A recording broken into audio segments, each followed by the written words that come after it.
또 이르시되 어떤 사람에게 두 아들이 있는데 그 둘째가 아버지에게 말하되 아버지여 재산 중에서 내게 돌아올 분깃을 내게 주소서 하는지라. 아버지가 그 살림을 각각 나눠 주었더니 그 후 며칠이 안 되어 둘째 아들이 재물을 다 모아가지고 먼 나라에 가 거기서 허랑방탕하여 그 재산을 낭비하더니 다 없앤 후 그 나라에 크게 흉년이 들어 그가 비로소 궁핍한지라. 가서 그 나라 백성 중 한 사람에게 붙여 사니 그가 그를 들로 보내어 돼지를 치게 하였는데 그가 돼지 먹는 쥐염 열매로 배를 채우고자 하되 주는 자가 없는지라. 이에 스스로 돌이켜 이르되 내 아버지에게는 양식이 풍족한 품꾼이 얼마나 많은가. 나는 여기서 주려 죽는구나. 내가 일어나 아버지께 가서 이르기를 아버지 내가 하늘과 아버지께 죄를 지었사오니 지금부터는 아버지의 아들이라 일컬음을 감당하지 못하겠나이다. 나를 품꾼의 하나로 보소서 하리라 하고 이에 일어나서 아버지께로 돌아가니라. 아직도 거리가 먼데 아버지가 그를 보고 측은히 여겨 달려가 목을 안고 입을 맞추니 아들이 이르되 아버지 내가 하늘과 아버지께 죄를 지었사오니 지금부터는 아버지의 아들이라 일컬음을 감당하지 못하겠나이다 하나 아버지는 종들에게 이르되 제일 좋은 옷을 내어다가 입히고 손에 가락지를 끼우고 발에 신을 신기라. 그리고 살진 송아지를 끌어다가 잡으라. 우리가 먹고 즐기자. 이 내 아들은 죽었다가 다시 살아났으며 내가 잃었다가 다시 얻었노라 하니 그들이 즐거워하더라.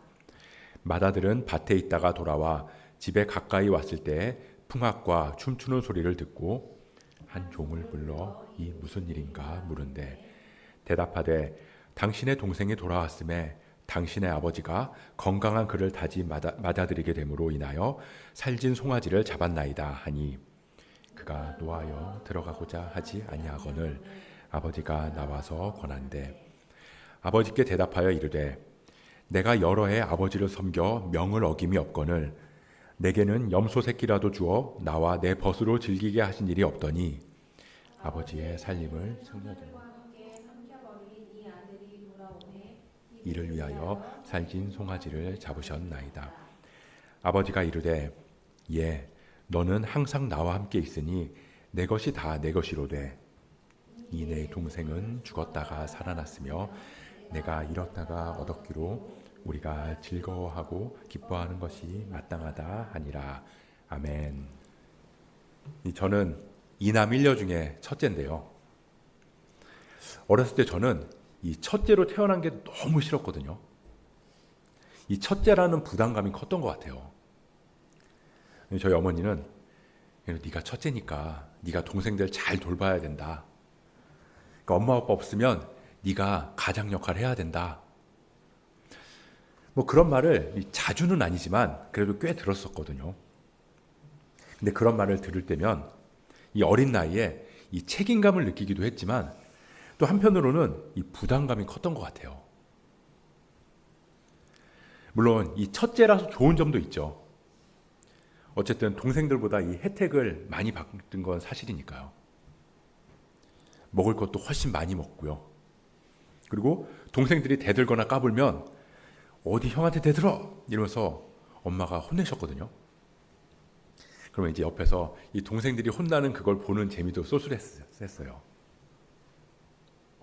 근데 뭐 저희 동생들 입장에서는 좀 억울하겠죠. 엄청 싫었을지도 몰라요. 왜 형만, 왜 오빠만 이렇게 차별 대우하냐. 누구는 뭐 늦게 태어나고 싶어서 늦게 태어난 거냐. 그러면서 막 억울해하기도 하는데 뭐 맞는 말이긴 하죠. 저도 뭐 첫째로 태어나고 싶어서 태어난 게 아니니까 늘 이 형이나 누나가 있었으면 좋겠다는 생각을 했었고요. 뭐 동생들도 그러지 않았을까요? 둘째나 셋째로 태어나고 싶어서 그런 것도 아니고 뭐 형이나 누나로 태어나고 싶은 마음 다 있었을 거예요. 근데 정말 신기한 건 그렇게 부모님한테 얘기를 들어서 그런지는 몰라도 이 엄마 아빠 없이 이 동생을 지켜야 되는 그런 때가 있잖아요. 그러면 이 사명감이라고나 할까 뭐 그런 게 생기더라고요.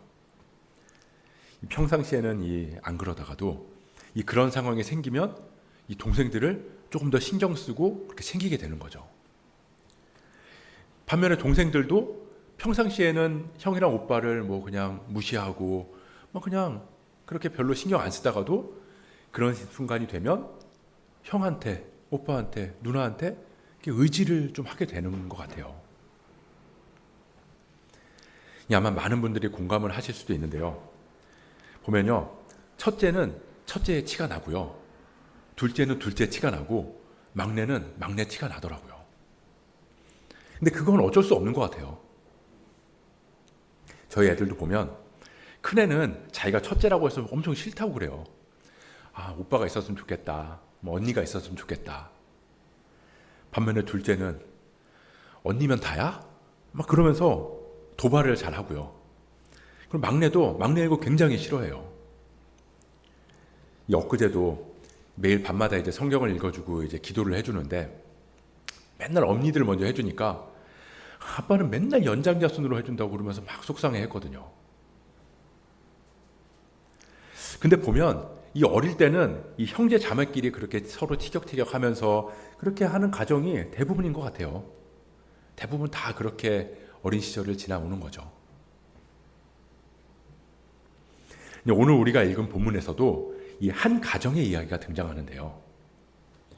이 이야기는 이 예수님께서 바리새인이랑 서기관들한테 하시는 비유의 얘기예요. 그리고 오늘 본문 바로 앞에 보면 두 가지의 비유 이야기가 더 있거든요. 하나는 이 100마리의 양 중에서 잃어버린 한 마리의 양을 찾는 비유가 있고요. 또 그 다음에는 10드라크마, 그 10드라크마 중에서 잃어버린 한 드라크마를 찾는 여인의 비유를 하세요. 그리고 그 비유들에 이어서 오늘 잃어버린 아들에 대한 비유를 하시는 거죠. 이 비유들을 이렇게 쭉 비율로 보면 100분의 1, 10분의 1, 그리고 2분의 1이에요. 그러니까 점점 그 잃어버린 비율이 커지는 거죠. 아마 오늘 우리가 읽은 이 이야기는 다들 잘 아실 겁니다. 이 돌아온 탕자라는 제목으로 많이 알고 있는데요. 이 교회를 다녀본 사람들은 한 번쯤 다 들어봤을 내용일 거예요. 어떤 사람한테 2명의 아들이 있었습니다. 근데 어느 날 이 둘째 아들이 아버지를 찾아와요. 아버지, 저 드릴 말씀이 있습니다. 그래, 둘째야. 무슨 일이니? 근데 둘째가 이제 조금 뜸을 들이다가 갑자기 이제 단호한 표정을 지으면서 이렇게 말하는 거예요. 아버지 유산 중에서 제 몫의 유산을 지금 주세요. 뭐 지금도 그렇지만 이 부모님이 유산을 물려준다. 그러면 보통 언제일까요? 보통은 돌아가실 때쯤 돼서겠죠. 요즘은 뭐 하도 이상한 사람들이 많으니까 뭐 그럴 수도 있지 않나? 라고 생각할지 모르겠지만 지금도 감히 그러기는 쉽지 않아요. 근데 당시에는 지금보다 훨씬 더 엄격한 문화였거든요. 유산은 아버지가 돌아가시기 전에 자녀들을 다 불러놓고 그때 나눠주는 거예요. 근데 지금 둘째 아들이 아버지한테 와서 내 몫의 유산을 달라고 그렇게 말했거든요. 근데 그렇게 말했다는 건 어떻게 보면 굉장한 패륜이라고 볼 수 있는 겁니다. 아마 아버지는 이 둘째 아들의 말에 굉장히 충격을 받았을 거예요. 이 말에 담긴 의미, 뭐 여러 가지가 있겠지만 그 의미 중에 하나가 뭐냐면 아버지, 나는 아버지가 필요 없습니다.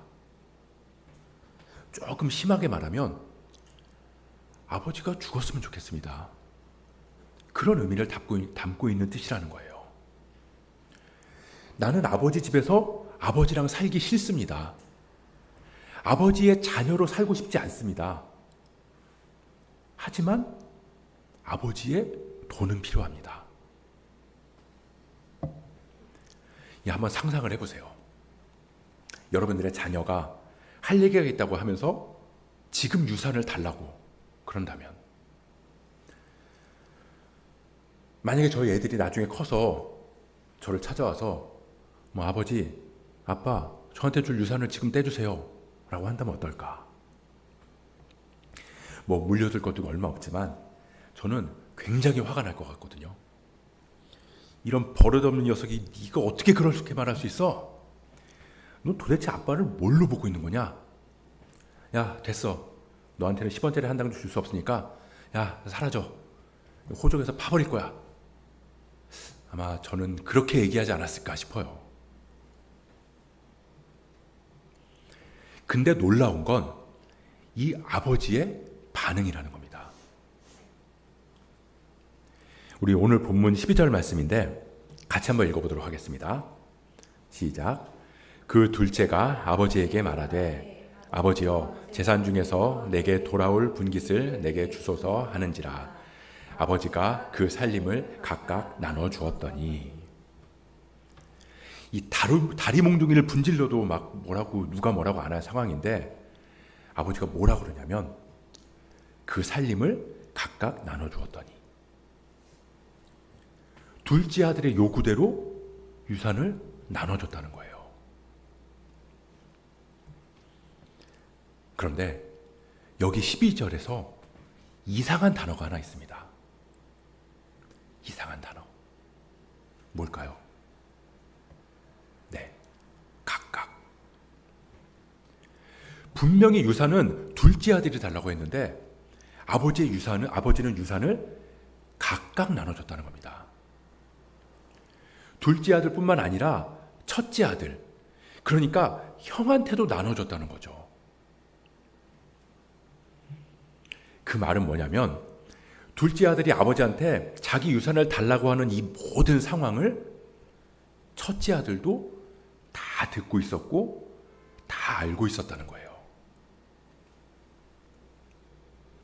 아마 이 예수님의 이 이야기를 듣고 있던 사람들은 이 각각이라는 단어를 듣고 놀랐을 거라는 겁니다. 아버지가 둘째 아들에게 주었더니 라고만 해도 놀랄 일인데 그걸 각각 나눴다. 이 모든 일을 형도 다 알고 있었다는 사실에 다시 한번 놀랐다는 거예요. 왜냐? 동생이 아버지한테 이렇게 나오면 형이 해야 되는 당연한 액션이 있거든요. 이 상식적으로만 봐도 동생이 부모님한테 몹쓸 말을 하는 걸 형이 알았어요. 그럼 어떻게 할까요? 형이 동생을 찾아가서 따끔하게 혼을 내겠죠.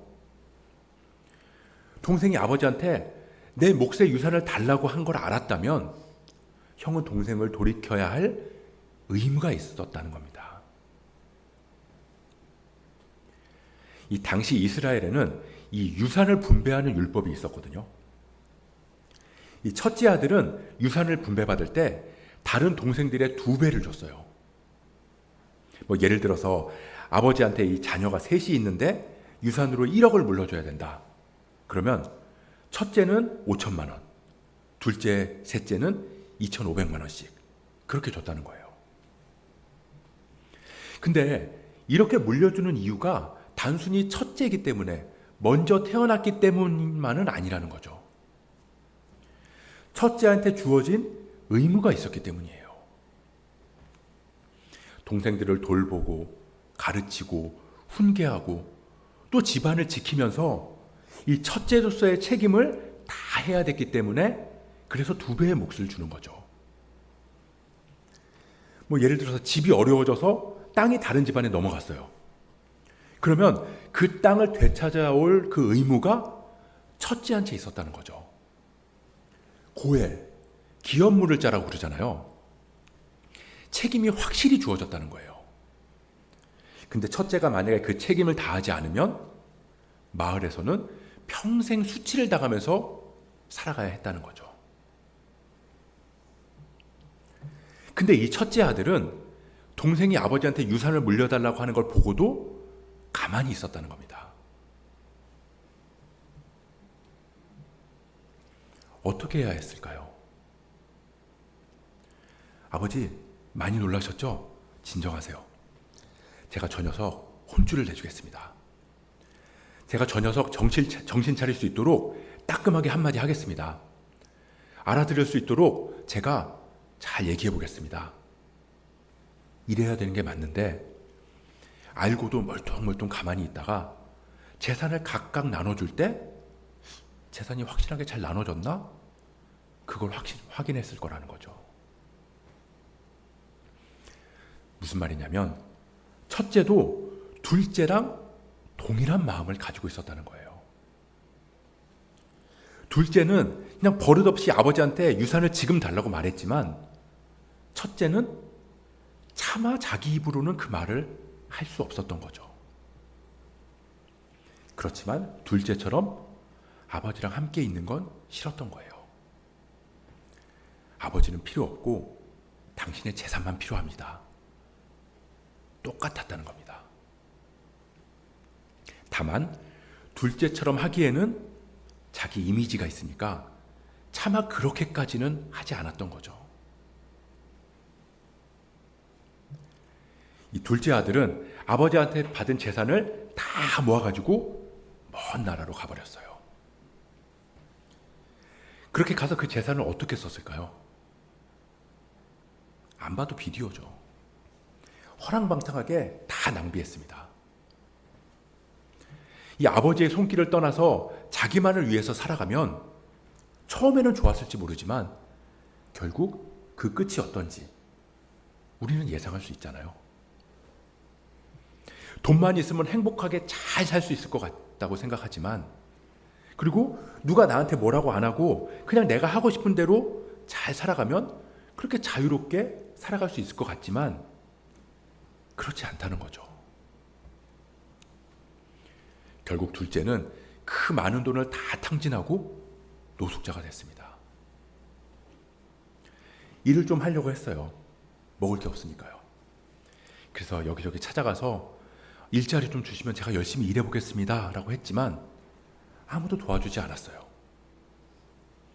15절에 보면 그럼 들에 가서 돼지나 칠래? 라고 했다는 말이 나오거든요. 근데 그건 이 둘째가 돼지를 쳤다는 말이 아니에요. 이 둘째는 유대인이거든요. 유대인한테 가장 부정한 동물 중에 하나가 돼지라고요. 유대인들은 절대 돼지를 치지 않습니다. 아니, 칠 수가 없어요. 들에 가서 돼지나 칠래? 이 말은 너한테 줄 만한 일자리 따위는 없어 라는 말이라는 거예요. 거절했다는 겁니다. 모든 사람이. 그래서 이 돼지가 먹을 만한 그 쥐엄나무 열매라도 먹을 만큼 이 둘째가 비참해졌다는 거죠. 그것마저도 주는 사람이 없었다. 갈 때까지 갔다는 겁니다. 그런데 그때 이 둘째한테 아버지가 떠올랐어요. 아, 내가 아버지를 떠나온 게 잘못된 거구나. 내가 아버지한테 죄를 지었구나. 돌아갈까? 만약에 돌아가더라도 차마 아들로 살겠다고 하는 건 염치가 너무 없는 일이고 그냥 품꾼이라도 되면 그래도 굶어 죽지는 않지 않을까?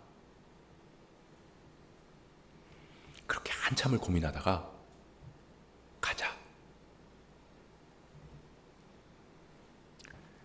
그동안 이 아버지는 어땠을까요? 둘째 아들의 집을 나간 순간부터 아버지는 사는 게 아니었을 거예요. 매일같이 마을 어귀에 나가서 둘째가 언제나 돌아올까? 먹고 살기는 하는 걸까? 아니, 살아있기는 한 걸까? 그냥 아침부터 저녁까지 아들이 떠나간 곳을 하염없이 쳐다보고 있었을 거죠. 비슷한 사람이라도 지나가면 막 달려가서 보고 아닌 걸 알면 또다시 실망하면서 돌아오고 이 가끔씩 이 공과금 고지서 같은 거 뒤를 보면 뭐 잃어버린 자녀를 찾습니다 뭐 이런 게 있잖아요. 근데 거기를 가만히 보면 아이를 잃어버린 지 수십 년이 지난 사람들도 있거든요. 그런 걸 보고 있으면 너무 안타깝고 속상해요. 이 부모의 마음이라는 게 이 아이를 잃어버리면 시간이 오래 지났다고 해서 그 자식이 잊혀지는 게 아니라는 거예요. 뭐 다른 일 같으면 이제 그만하면 됐다 할지 모르겠는데 자식은 그렇지 않다는 거죠. 그만하면 됐다가 어디 있어요. 10년이 됐든 20년이 됐든 30년이 됐든 잃어버린 그 자식이 돌아오기만을 기다리는 게 부모의 마음이니까요. 이 아버지도 마찬가지였죠. 비가 오나 눈이 오나 매일 아침 저녁까지 그냥 아들이 돌아오기를만을 바랬습니다. 근데 그런 아버지의 모습이 불편한 사람이 한 명 있었어요. 누굴까요? 네, 형, 바로 첫째 아들이었습니다. 이 첫째 아들은 아버지가 매일같이 그냥 마을 어귀로 나가서 동생을 기다리는 게 불만이에요. 아니 저런 싸가지 없고 그냥 막무가내인 동생이 사라지고 나니까 이 형은 오히려 너무 편하고 좋았거든요. 야 이제야 좀 살 것 같다. 근데 아버지는 그런 동생이 뭐가 이쁘다고 저렇게 매일 기다리고 있는 건지 도무지 이해가 안 되는 거죠. 그냥 아침마다 그 침울한 표정으로 집을 나서는 아버지를 매일 마주하는 거, 그게 불편했던 거예요.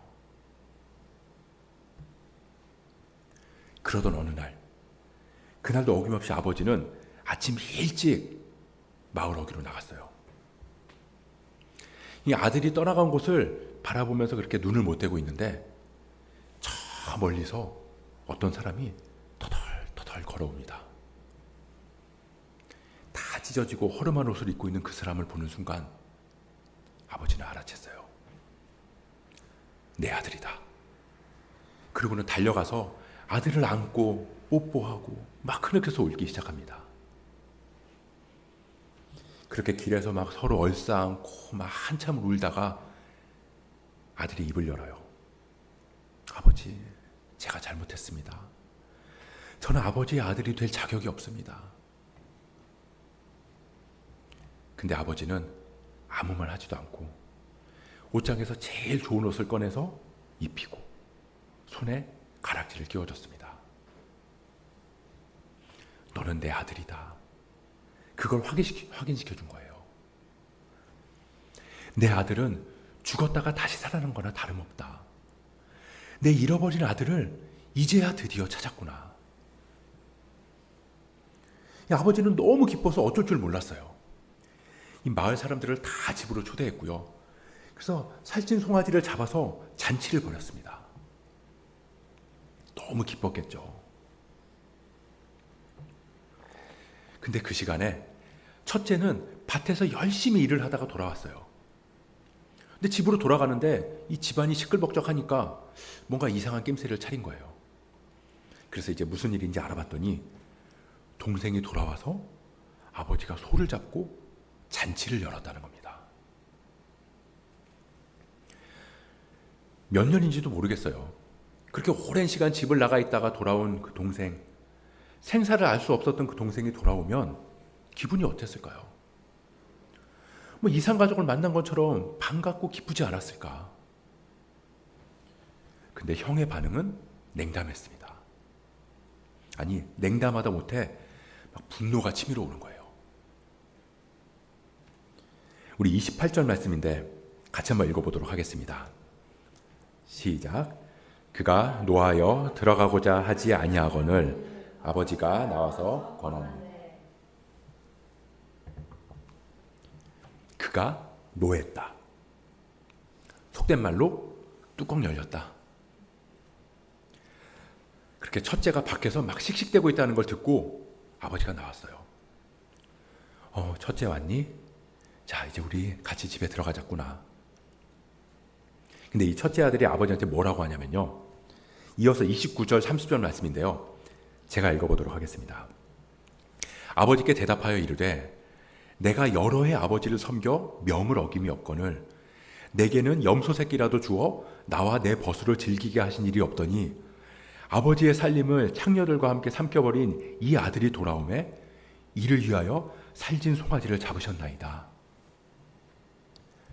첫째 아들이 아버지한테 따져 묻는 거예요.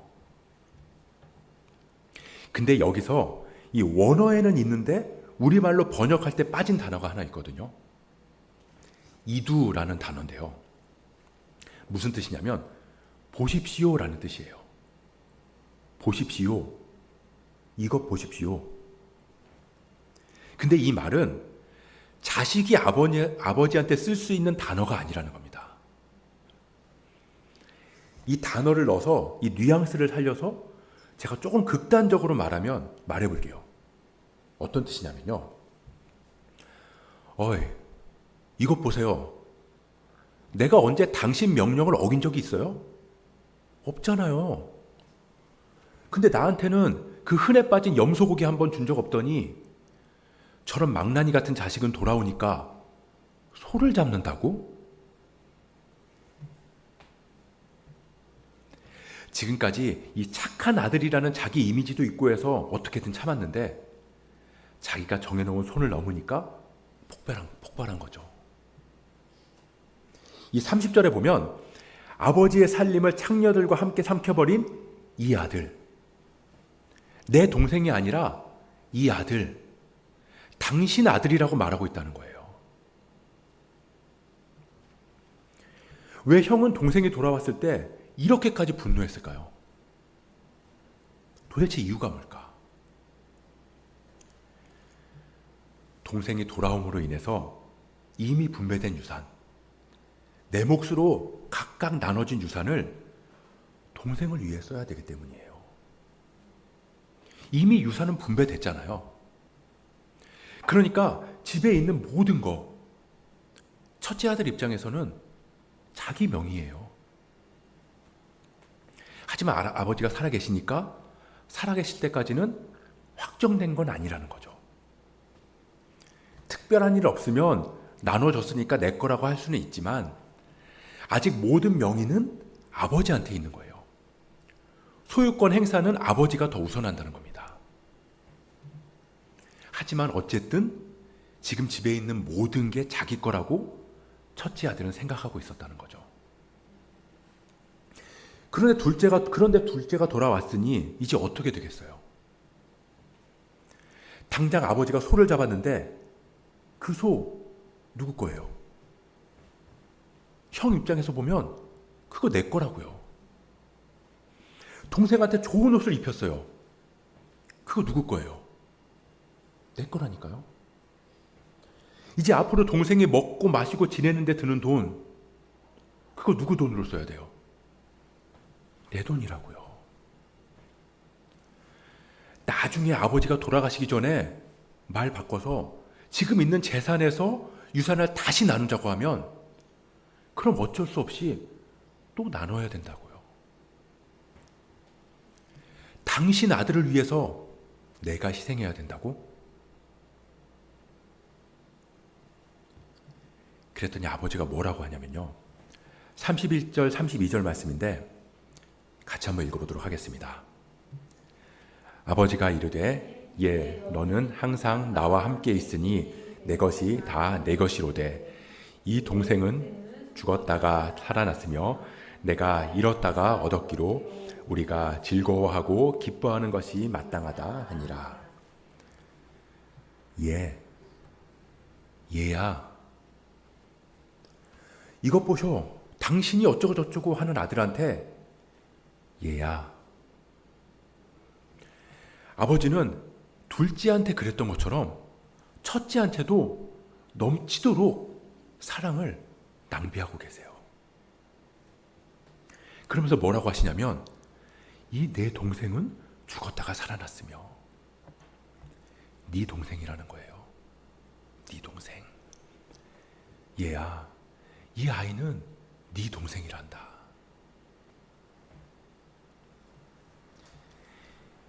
이 2014년에 개봉한 이 국제시장이라는 영화가 있습니다.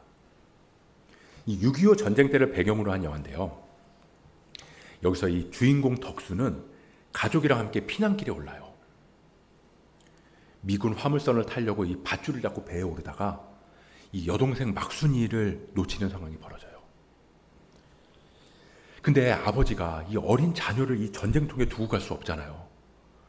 그래서 그 애를 내가 찾아오겠다고 하고 나머지 가족들은 배에 두고 가요.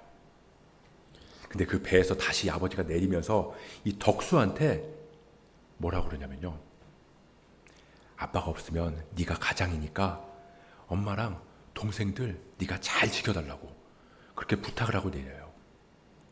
이렇게 아버지가 내리니까 배가 출발하는 거죠. 그렇게 해서 이 나머지 가족들이 부산으로 피난을 갔는데 이 덕수, 이 첫째 장남인 덕수는 아버지가 부탁한 그 부탁 그거 하나 붙들고 사는 거예요. 이 장남으로서, 형으로서, 오빠로서 엄마도 챙기고 여동생 끝순이, 남동생 승규 그러니까 얘들 먹여 살리는데 자기의 온 일생을 다 바칩니다. 막 독일로 광부로 가서 일하기도 하고요.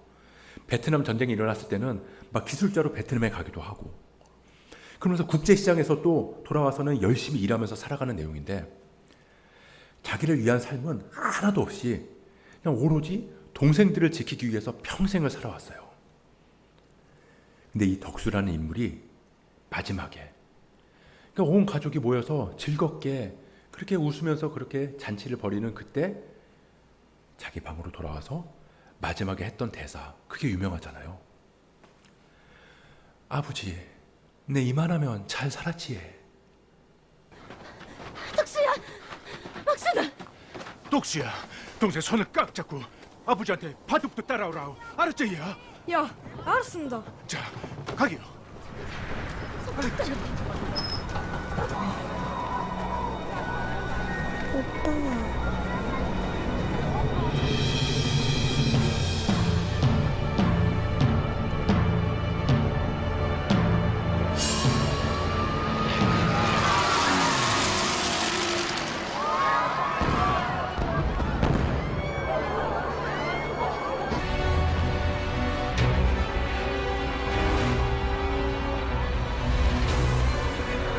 자, 따라오라. 얼른 뛰라. 덕수야! 막순아, 꽉 잡으라! 얼른 뛰라.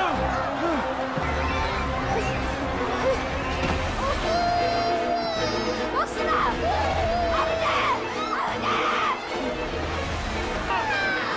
내 막순이 손을 꽉 잡으려 했지, 야? 막순이 있나라. 모두 다 정신 바짝 차리라오. 자, 빨리 가자. 있나라. 빨리.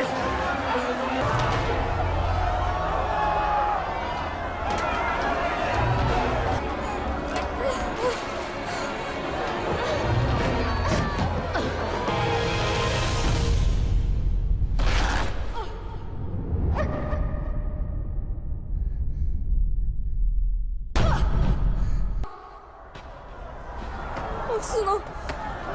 막순아! 막순아! 막순아! 막순아! 승기 좀 봐줘. 독수야.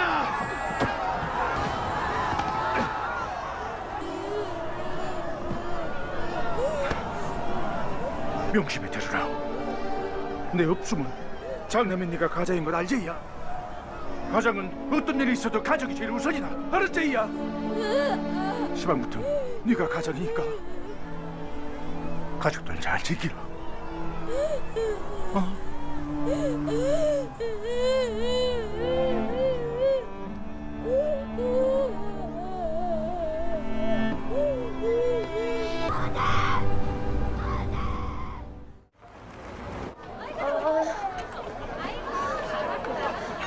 맞나? 네! 자, 그러면 3 더하기 2는 얼마지? 야, 이거 먹고. 오, 확실하지? 네. 그러면 장남이나 가장은 가족을 잘 돌봐야 되는 거 아이가? 그만큼 했으면 됐어요. 뭘 더 해요?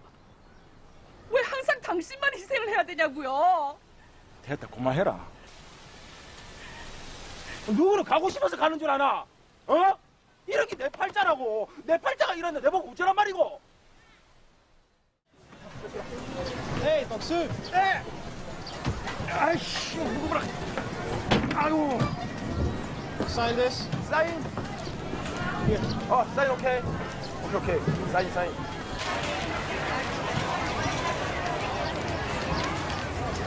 아이고, 잡아라. 아버지, 내 약속 잘 지켰지. 막수이도 찾았고, 이만하면 내 잘 살았지.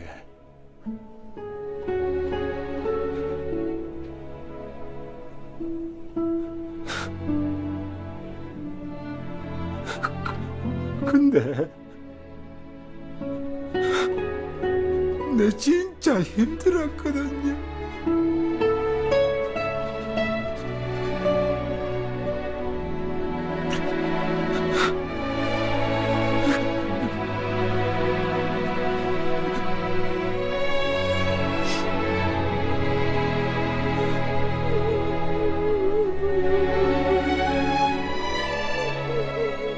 울지 말라고, 똑수야.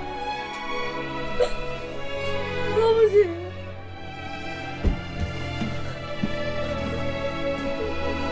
그래. 네 얼마나 세게 고생했는지 다 안다. 내가 너한테 영 고맙다. 내 못한 거 네가 잘 해줘서 진짜 고맙다. 아버지. 아버지가 되게 보고 싶었습니다.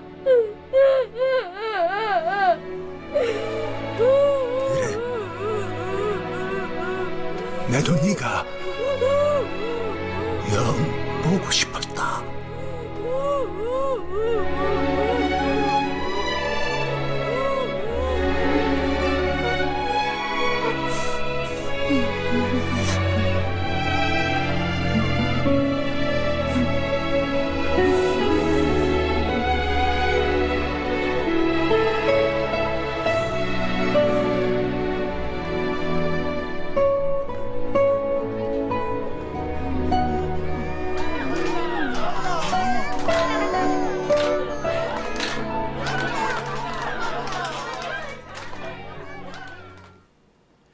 예수님의 말씀은 32절에서 끝이 납니다.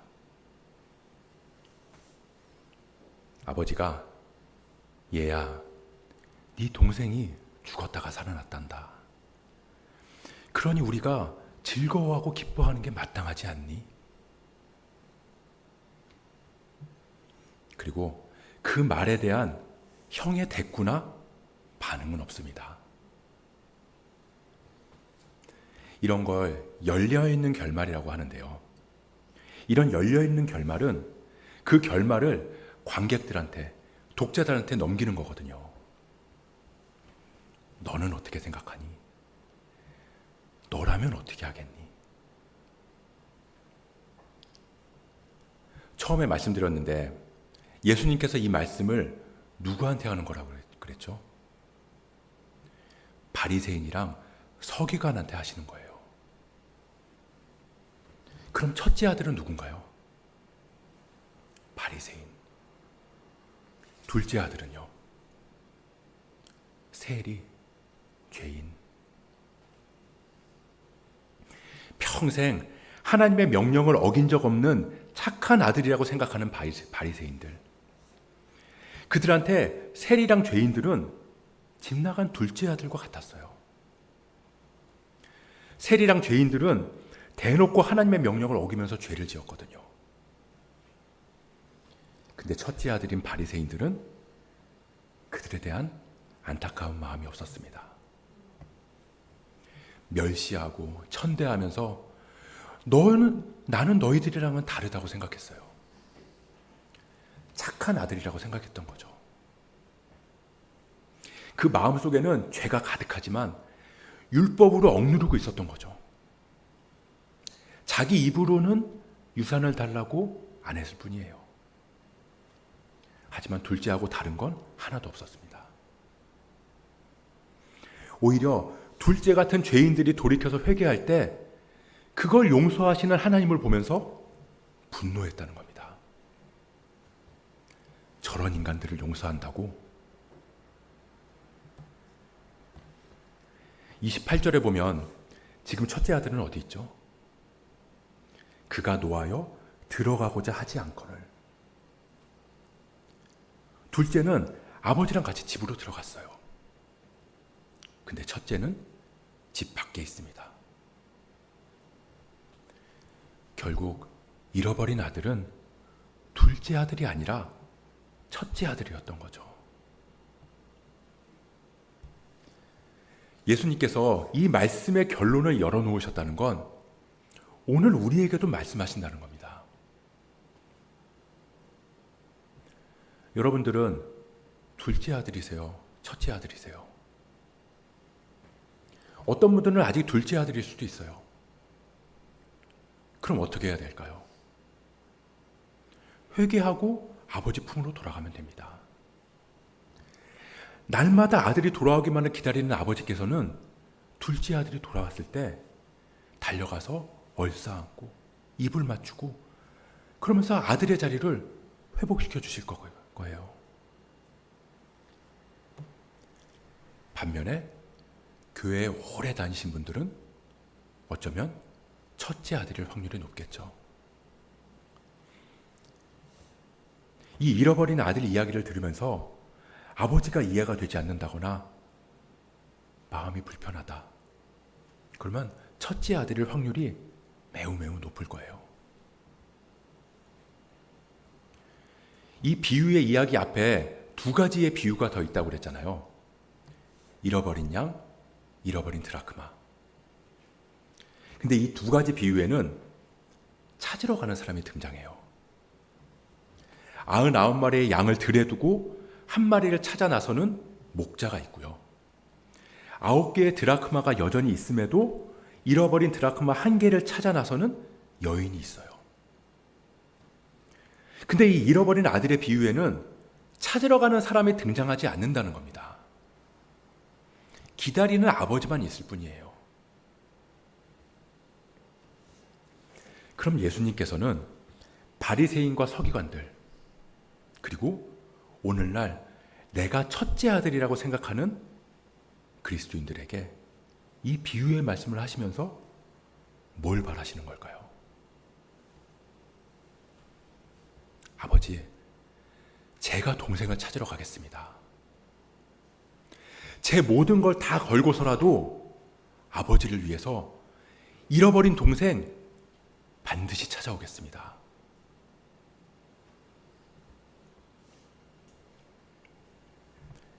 이 누가복음에서 예수님은 이 비유를 통해서 계속 제자도에 대해서 이야기를 하고 계세요.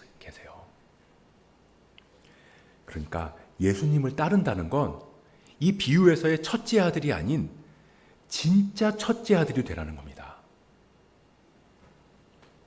왜냐하면 예수님은 진짜 첫째 아들이 되셨거든요. 하나님 아버지를 떠나서 죄 가운데 거하는 동생, 우리를 찾으러 이 땅으로 직접 내려오셨으니까요. 로마서 8장 29절 말씀인데요. 우리 이 말씀 같이 읽어보도록 하겠습니다. 시작. 하나님이 미리 아신 자들을 또한 그 아들의 형상을 본받게 하기 위하여 미리 정하셨으니 이는 그로 많은 형제 중에서 맏아들이 되게 하려 하심이니라. 주님은 우리가 그 길을 걷기를 바라세요. 국제시장에서 동생들을 잘 부탁한다. 그 한마디에 덕수가 평생을 가족과 동생들을 지키면서 살아온 것처럼 그게 내 팔자인데 어떡하라고. 성경적으로는 그게 나한테 주어진 사명인데 어떡하라고. 그렇게 그 사명 감당하다가 주님 만나는 그날, 주님, 그래도 저 이만하면 이 땅에서 주님 자녀로 잘 살았죠. 그래도 첫째로서 동생들 잘 챙겼죠. 그래, 고생했다. 많이 힘들었지. 내가 너한테 참 고맙구나. 이제 너를 위한 천국 잔치가 열렸단다. 우리 같이 들어가자.